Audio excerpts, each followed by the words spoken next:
ಎಲ್ಲರಿಗೂ ನಮಸ್ಕಾರ. ನಾನು ಗೋಧಿ ಹಿಟ್ಟು ತಗೊಂಡಿದ್ದೀನಿ, ಅದಕ್ಕೆ ಒಂದು ಸ್ವಲ್ಪ ಉಪ್ಪು ಹಾಕ್ಕೊಂಡಿದ್ದೀನಿ. ಉಪ್ಪು ಹಾಕೋದನ್ನು ತೋರಿಸ್ಲಿಲ್ಲ, ಇದನ್ನು ಕೈ ಆಡ್ಕೊಳ್ತಾ ಇದ್ದೀನಿ. ಮಾಮೂಲಿ ಚಪಾತಿ ಹಿಟ್ಟು ಹೇಗೆ ಕಲಿಸ್ತೀವೋ ಸಾಧಾರಣ ಹಾಗೆ ಈ ಹಿಟ್ಟನ್ನು ಕಲಿಸ್ಕೊಳ್ತೀನಿ. ಸ್ವಲ್ಪನೇ ನೀರು ಹಾಕಿ ಕಲಿಸ್ಕೊಳ್ತಾ ಇದ್ದೀನಿ.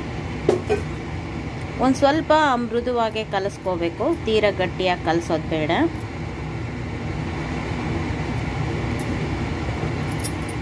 ಅದಕ್ಕೆ ನಾನು ಒಟ್ಟಿಗೆ ಒಂದು ಸ್ವಲ್ಪ ಜಾಸ್ತಿನೇ ನೀರು ಹಾಕಿದ್ದೀನಿ. ಇವತ್ತು ವಿಶೇಷವಾಗಿ ನಾನು ಒಂದು ಚಪಾತಿ ಹಿಟ್ಟು, ಈ ಹಿಟ್ಟಲ್ಲಿ ಚಪಾತಿಗೆ ಕಲಿಸ್ಕೊಳ್ತೀವಿ.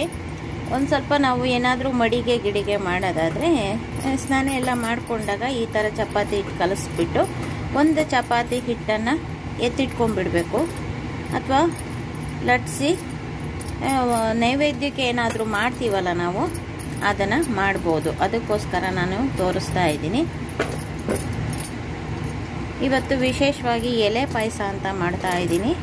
ಹಬ್ಬಗಳಲ್ಲಿ ಇನ್ನು ಶ್ರಾವಣ ಮಾಸ ಬಂತು, ಉದ್ದಕ್ಕೂ ಹಬ್ಬಗಳು ಬರ್ತಾ ಇರ್ತವೆ.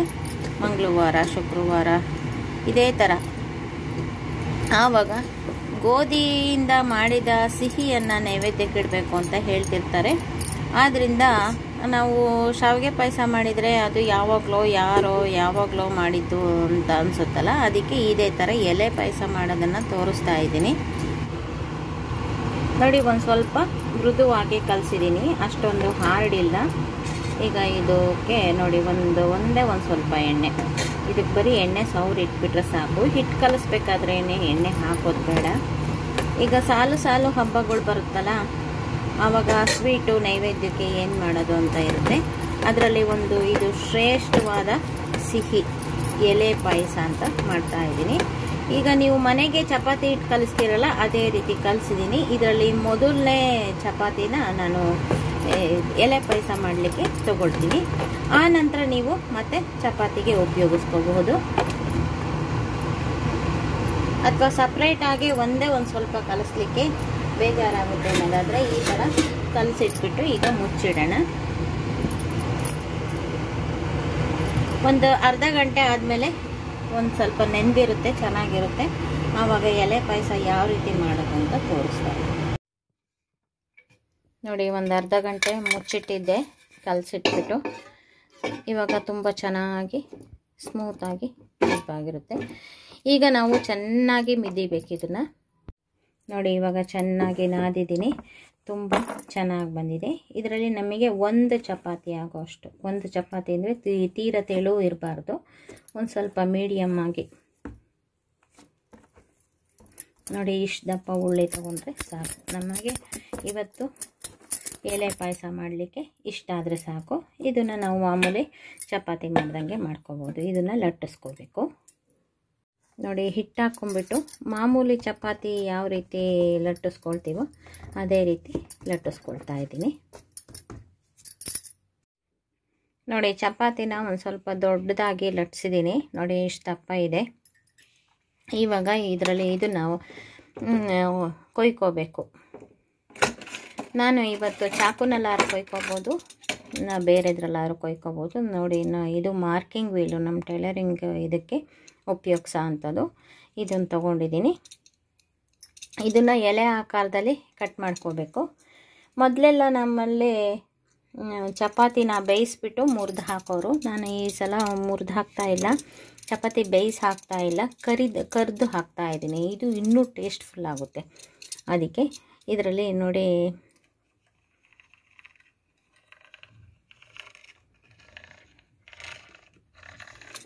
ಈ ರೀತಿ ಮಾಡ್ಕೊಳ್ತಾ ಇದ್ದೀನಿ.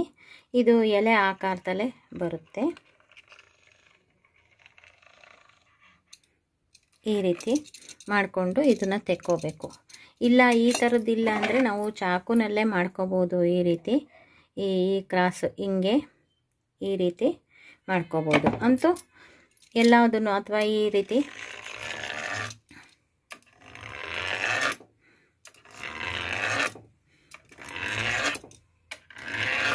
ನೋಡಿ, ಈ ರೀತಿ ಮಾಡ್ಕೊಂಡಿದ್ದೀನಲ್ಲ, ಇದನ್ನು ಮತ್ತೆ ಈ ಥರ ಮಾಡ್ಕೊಂಬಿಟ್ಟು ಈ ಪೀಸ್ನೆಲ್ಲ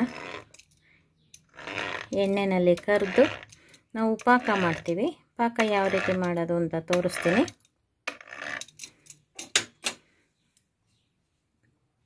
ನೋಡಿ, ಈ ರೀತಿ ಇದನ್ನು ತೆಕ್ಕೋಬೇಕು.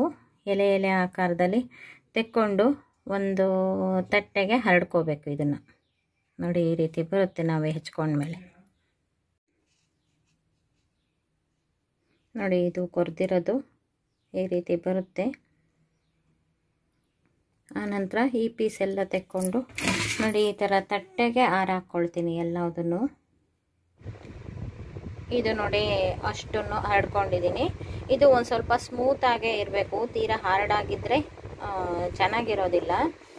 ತುಂಬ ಗರಿ ಗರಿ ನಂಗಾಗಿ ಪುಡಿ ಪುಡಿ ಆಗೋಗ್ಬಿಡುತ್ತೆ. ಅದಕ್ಕೆ ಸ್ಮೂತಾಗಿರೋದ್ರಿಂದ ಈ ರೀತಿ ಮಾಡ್ಕೊಂಡಿದ್ದೀನಿ. ಒಂದೇ ಸೈಜ್ ಬೇಕಾದ್ರೂ ಮಾಡ್ಕೋಬೋದು, ಈ ರೀತಿ ಬೇಕಾದರೂ ಮಾಡ್ಕೋಬೋದು. ಇದು ಮೆತ್ತಗಿರೋದ್ರಿಂದ ಒಂದೇ ಸೈಜು ಇದಾಗುತ್ತೆ. ನಿಮಗೆ ಯಾವ ರೀತಿ ಅನುಕೂಲ ಬರುತ್ತೋ ಆ ರೀತಿ ಮಾಡ್ಕೊಳ್ಳಿ. ಇದು ಒಂದು ಸ್ವಲ್ಪ ಆರ್ವಾಸಿ ಆದರೂ ಪರವಾಗಿಲ್ಲ. ಅಷ್ಟೊತ್ತಿಗೆ ನಾವು ಪಾಕ ಮಾಡ್ಕೊಳ್ಳೋಣ. ನೋಡಿ, ಎಲೆ ಪಾಯಸದ ಪಾಕ ಮಾಡಲಿಕ್ಕೆ ಕಾಯಿ ರುಬ್ಕೋಬೇಕು. ಈಗ ತಾನೇ ಹೊಡೆದಿರೋದು ಹಣ್ಣುಗಾಯಿ, ಎಳೆಕಾಯಿ ಹಾಕಬಾರ್ದು, ಆದಷ್ಟು ಬಲ್ತಿದ್ದ ಕಾಯಿ. ನೋಡಿ, ಇದನ್ನು ಇವಾಗ ತುರ್ಕೊಂಡು ರೆಡಿ ಮಾಡ್ಕೊಳ್ತೀನಿ. ನೋಡಿ, ಇವತ್ತು ಒಂದು ಚಪಾತಿ ಅಷ್ಟು ತೊಗೊಂಡು ನಾನು ಎಲೆ ಪಾಯಸ ಮಾಡಲಿಕ್ಕೆ ಇಷ್ಟು ತೆಂಗಿನಕಾಯಿ ತೊಗೊಂಡಿದ್ದೀನಿ. ನೀವು ಜಾಸ್ತಿ ಪ್ರಮಾಣದಲ್ಲಿ ಮಾಡ್ಕೋಬೇಕಾದ್ರೆ ಜಾಸ್ತಿ ತೊಗೊಳ್ಳಿ. ಈಗ ನೋಡಿ, ಒಂದು ಬಟ್ಲು ತೆಂಗಿನಕಾಯಿ ತುರ್ಕೊಂಡಿದ್ದೀನಿ. ಹಸಿಕಾಯಿ ಈಗ ತಾನೇ ಹೊಡೆದಿರೋ ಅಂಥದ್ದನ್ನು ತುರ್ಕೋಬೇಕು. ಮತ್ತು ಹಣ್ಣುಗಾಯಿ ಆಗಬೇಕು. ಎಳೆಕಾಯಲ್ಲಿ ಮಾಡಿದರೆ ಅಷ್ಟು ಟೇಸ್ಟ್ ಬರೋದಿಲ್ಲ. ಒಂದು ಏಲಕ್ಕಿ ತೊಗೊಂಡಿದ್ದೀನಿ, 2 ಲವಂಗ, ಒಂದು ಸ್ವಲ್ಪ ಒಣ ಶುಂಠಿ. ಇದನ್ನು ತೆಂಗಿನಕಾಯಿನ ಜೊತೆಗೆ ಹಾಕ್ಕೊಂಡು ಇದನ್ನು ಇದರೊಳಗಡೆ ಹಾಕ್ಕೊಂಡ್ಬಿಟ್ಟು ರುಬ್ತೀನಿ. ನೀರು ಹಾಕ್ಕೊಂಡು ಕಾಯಿ ಹಾಲು ಥರ ರುಬ್ಕೋಬೇಕು. ಈ ಬೆಲ್ಲ ಚೆಚ್ಚಿಟ್ಕೊಳ್ತೀನಿ. ನೋಡಿ, ಮೊದಲಿಗೆ ಒಂದು ಸ್ವಲ್ಪ ಗಟ್ಟಿಯಾಗಿ ರುಬ್ಕೊಂಡು ಆಮೇಲೆ ನೀರು ಹಾಕ್ಕೊಂಡು ತೆಂಗಿನ ಹಾಲು ಬರೋ ಥರ ರುಬ್ಕೊಂಡಿದ್ದೀನಿ. ನೀವು ಹೆಚ್ಚಿಗೆ ಮಾಡೋರು ಅಂದರೆ ತುಂಬ ಜನ ಇರೋ ಅಂತಾರ ಆದರೆ 1-2 ಚಮಚ ಅಕ್ಕಿ ನೆನೆಸಿ ಇದರೊಳಗಡೆ ಹಾಕಿ ರುಬ್ಬಿದರೆ ಒಂದು ಸ್ವಲ್ಪ ಹೆಚ್ಚುವರಿ ಮಾಡ್ಕೋಬೋದು. ನೋಡಿ, ಇವಾಗ ಒಂದು ಬೇರೆ ಹೊಸ ಮಣ್ಣಿನ ಪಾತ್ರೆ ಇಟ್ಕೊಂಡಿದ್ದೀನಿ. ಇದನ್ನು ಪಳಗಿಸಿದ್ದೀನಿ. ನಾವು ಖಾರ ಮಾಡಿದ್ದಂಥದ್ದು ಅಂತೂ ಒಗ್ಗರಣೆ ಹಾಕಿದ್ದು ಅಂಥ ಪಾತ್ರೆನ ಇಡಬಾರ್ದು ಸ್ವೀಟ್ ಮಾಡಲಿಕ್ಕೆ ಯಾವಾಗಲೂ. ಈಗ ಈ ಪಾತ್ರೆಯಲ್ಲಿ ಮಾಡ್ತಾ ಇದ್ದೀನಿ. ನೋಡಿ, ಇಷ್ಟು ಬೆಲ್ಲ ಹಾಕಿದ್ದೀನಿ. ಇದು ಬೆಲ್ಲ ಜಾಸ್ತಿ ಆಯಿತು ಅನಿಸಿದರೆ ಒಂದು ಸ್ವಲ್ಪ ತೆಕ್ಕೊಳ್ಳಿ. ಇದೆಲ್ಲ ಕರೆದಿದ್ದು ಎಷ್ಟಾಗುತ್ತೋ ಅಷ್ಟೇ ಬೆಲ್ಲ ಹಾಕಬೇಕು. ನೋಡಿ, ಇವಾಗ ಬೆಲ್ಲ ಹಾಕಿದ್ದೀನಿ. ಚಿಕ್ಕ ಪಾತ್ರೆಲಾಗಿರೋದ್ರಿಂದ ಒಂದು ಸ್ವಲ್ಪ ತೆಕ್ಕೊಂಡಿದ್ದೀನಿ. ನೋಡಿ, ಈಗ ಒಂದು ಸ್ವಲ್ಪ ನೀರು ಹಾಕಿ ಇದನ್ನು ಕುದಿಲಿಕ್ಕೆ ಇಡ್ತಾ ಇದ್ದೀನಿ. ನೋಡಿ, ಗ್ಯಾಸ್ ಹಚ್ಚಿದ್ದೀನಿ. ಇದು ಕುದಿಲಿ. ಬೆಲ್ಲ ಎಲ್ಲ ಚೆನ್ನಾಗಿ ಕರಗಿ ಒಂದು ಸ್ವಲ್ಪ ಕುದಿ ಬರಬೇಕು. ನೋಡಿ, ಕುದೀತಾ ಇದೆ, ಬೆಲ್ಲ ಕರಗಿದೆ. ಈಗ ನಾನು ಗ್ಯಾಸ್ ಆಫ್ ಮಾಡಿಕೊಂಡು ಇದನ್ನು ಸೋಸ್ಕೊಂಡು, ಯಾಕೆಂದರೆ ಇದರಲ್ಲಿ ಕಲ್ಲು ಮಣ್ಣು ಇರುತ್ತೆ, ಆದ್ದರಿಂದ ಸೋಸ್ಕೊಂಡು ಮತ್ತು ಇದಕ್ಕೆ ಹಾಕ್ಕೊಳ್ತೀನಿ. ನೋಡಿ, ಬೆಲ್ಲದ ಪಾಕನ ಸೋಸಿ ಮತ್ತು ಅದಕ್ಕೆ ಹಾಕ್ಕೊಂಡಿದ್ದೀನಿ. ಈಗ ನಾನು ತೆಂಗಿನ ಹಾಲು ರುಬ್ಕೊಂಡಿದ್ನಲ್ಲ ಅದನ್ನು ಹಾಕ್ತಾ ಇದ್ದೀನಿ. ಈಗ ಮತ್ತೆ ಗ್ಯಾಸ್ ಆನ್ ಮಾಡ್ತಾ ಇದ್ದೀನಿ. ಇದನ್ನು ಒಂದು ಸ್ವಲ್ಪ ಕುದಿಸ್ಕೋಬೇಕು. ಉಕ್ಕುತ್ತೆ, ಸಣ್ಣ ಊರಿನಲ್ಲೇ ಕುದಿಸ್ಕೊಳ್ಳೋಣ. ನೋಡಿ, ಇದು ಕಾಯ್ತಾ ಇದೆ. ಉಕ್ಕಿಸ್ಕೋಬಾರ್ದು. ಉಕ್ಕು ಬಂದ ತಕ್ಷಣ ಆಫ್ ಮಾಡಿಬಿಡ್ಬೇಕು. ಈಗ ನೋಡಿ, ಪಕ್ಕದ ಒಲೆ ಮೇಲೆ ಎಣ್ಣೆ ಇಟ್ಕೊಂಡಿದ್ದೀನಿ. ಈಗ ಈ ಪೀಸ್ನೆಲ್ಲ ಒಂದೊಂದೇ ಹಾಕ್ಕೊಂಡು ಬಿಡಿ ಬಿಡಿಯಾಗಿ ಹಾಕ್ಕೊಂಡ್ಬಿಟ್ಟು ಕರ್ಕೋಬೇಕು.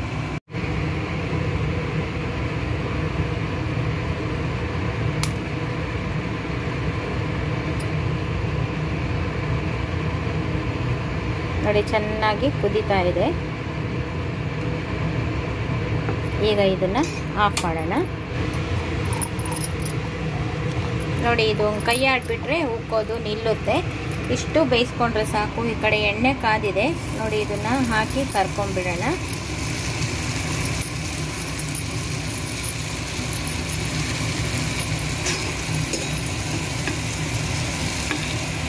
ಒಟ್ಟಕ್ಕೆ ಜಾಸ್ತಿ ಬೇಕಾದರೂ ಹಾಕ್ಬೋದು. ನೋಡಿ, ಬೇಗ ಕೆಂಪಾಗ್ಬಿಡುತ್ತೆ. ಇದನ್ನು ತೆಗೆದು ಇದರೊಳಗಡೆ ಹಾಕೋದು. ಈ ಪಾಕ ಬಿಸಿ ಇರುತ್ತೆ, ಅದರೊಳಗಡೆ ಹಾಕಬೇಕು. ಇದು ಪಾಯಸ ರೆಡಿಯಾಗಿದೆ. ನೋಡಿ, ಈ ಥರ ಕರ್ದು ಹಾಕೋದು. ತುಂಬ ಚೆನ್ನಾಗಿರುತ್ತೆ. ಈಗ ಅಷ್ಟನ್ನು ಕರ್ಕೊಳ್ತೀನಿ. ಇವಾಗ ಕರೆದು ಅದರೊಳಗಡೆ ಹಾಕ್ತಾರೆ.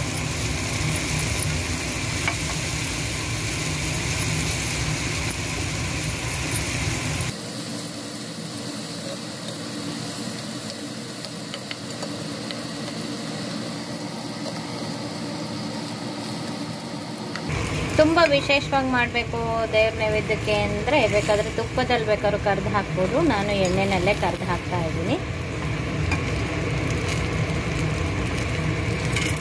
ಇದನ್ನು ಹಾಕಿ ಹಿಂಗೆ ಕೈ ಆಡಿಬಿಟ್ರೆ ಎಲೆ ಪಾಯಸ ರೆಡಿ.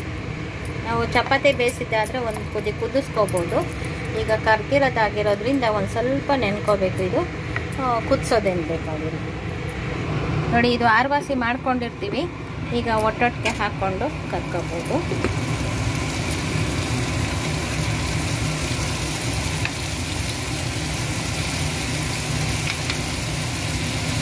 ಕರೆದ ತಕ್ಷಣ ಬಿಟ್ಕೊಂಡ್ಬಿಡುತ್ತೆ. ಇದೇ ರೀತಿ ಅಷ್ಟನ್ನು ಕರೆದು ಹಾಕ್ಕೊಳ್ತೀನಿ ನೋಡಿ. ಎಲ್ಲ ಪೂರ ಎಲೆಗಳನ್ನು ಕರೆದು ಇದಕ್ಕೆ ಹಾಕಿದ್ದೀನಿ.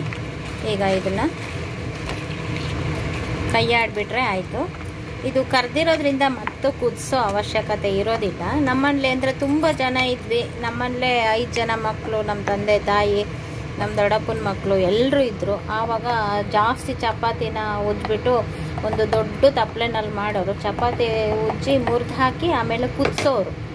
ಈಗ ಕುದಿಸೋ ಅವಶ್ಯಕತೆ ಇಲ್ಲ ನೋಡಿ. ಪಾಯಸ ಎಷ್ಟು ಹದವಾಗಾಯಿತು. ಇನ್ನೂ ಒಂದು ಸ್ವಲ್ಪ ಇದು ನೆನ್ಕೊಂಡ್ಬಿಟ್ರೆ ಇನ್ನೂ ಹದವಾಗುತ್ತೆ ಪಾಯಸ. ಇದು ನೋಡಿ ದೇವ್ರ ನೈವೇದ್ಯಕ್ಕೆ ಸಖತ್ತಾಗಿರೋ ಅಂಥ ಗೋಧಿನಲ್ಲಿ ಮಾಡಿದ್ದು ಸಿಹಿ. ಇದರ ಅನುಕೂಲ ಕೂಡ ಪಡ್ಕೊಳ್ತೀರಾ ಅಂತ ಅವಶ್ಯಕತೆ ಇದ್ದವರು ಅನುಕೂಲ ಪಡ್ಕೊಳ್ಳಿ. ಗೊತ್ತಿದ್ದವರು ಮಾಡ್ತಾರೆ, ಗೊತ್ತಿಲ್ಲದೆ ಹೋದವರಿಗೆ ಗೊತ್ತಾಗಲಿ ಅಂತ ಮಾಡಿದ್ದೀನಿ. ಇದರಲ್ಲಿ ಬ್ಯಾಡ್ ಕಾಮೆಂಟ್ಸ್ ಮಾಡೋ ಅಂಥದ್ದೇನು ಮಾಡೋಲ್ಲ ನಾನು. ಆದ್ರೂ ಕೆಲವೊಬ್ಬರು ಬ್ಯಾಡ್ ಕಾಮೆಂಟ್ಸ್ ಮಾಡ್ತಿರ್ತಾರೆ. ಅವರಿಗೆ ಒಂದು ತಿಳಿ ಹೇಳ್ತಾ ಇದ್ದೀನಿ. ನಿಮಗೆ ಗೊತ್ತಿದ್ದರೆ ಸುಮ್ಮನೆ ಇರಿ. ನಾನು ಗೊತ್ತಿಲ್ಲದೆ ಹೋದವರಿಗೆ ತೋರಿಸ್ಲಿಕ್ಕೋಸ್ಕರ ನಾನು ಈ ರೀತಿ ಪಾಯಸ ಮಾಡೋದನ್ನು ತೋರಿಸಿದ್ದೀನಿ. ಇದೇ ಥರ ಗೋಧಿಯಿಂದ ಮಾಡಿದ ಸಿಹಿಯನ್ನು ಬೇರೆ ಬೇರೆ ಥರ ಇದೆ, ಅದನ್ನು ಹೇಳ್ತೀನಿ. ಈ ವಿಡಿಯೋ ನಿಮಗೂ ಇಷ್ಟ ಆಗಿದ್ದರೆ ಲೈಕ್ ಮಾಡಿ, ಶೇರ್ ಮಾಡಿ ಮತ್ತು ನಮ್ಮ ಚಾನಲ್ಗೆ ಇದುವರೆಗೂ ಸಬ್ಸ್ಕ್ರೈಬ್ ಆಗಿಲ್ಲ ಅಂದರೆ ಈ ಕ್ಷಣದಿಂದ ಸಬ್ಸ್ಕ್ರೈಬ್ ಆದರೆ ನಿಮ್ಮ ದಿನನಿತ್ಯದ ಅನುಕೂಲಕ್ಕೆ ಬರುವಂತಹ ವಿಡಿಯೋಗಳನ್ನೇ ನಾನು ಮಾಡ್ತಾ ಇರ್ತೀನಿ. Thank you for watching.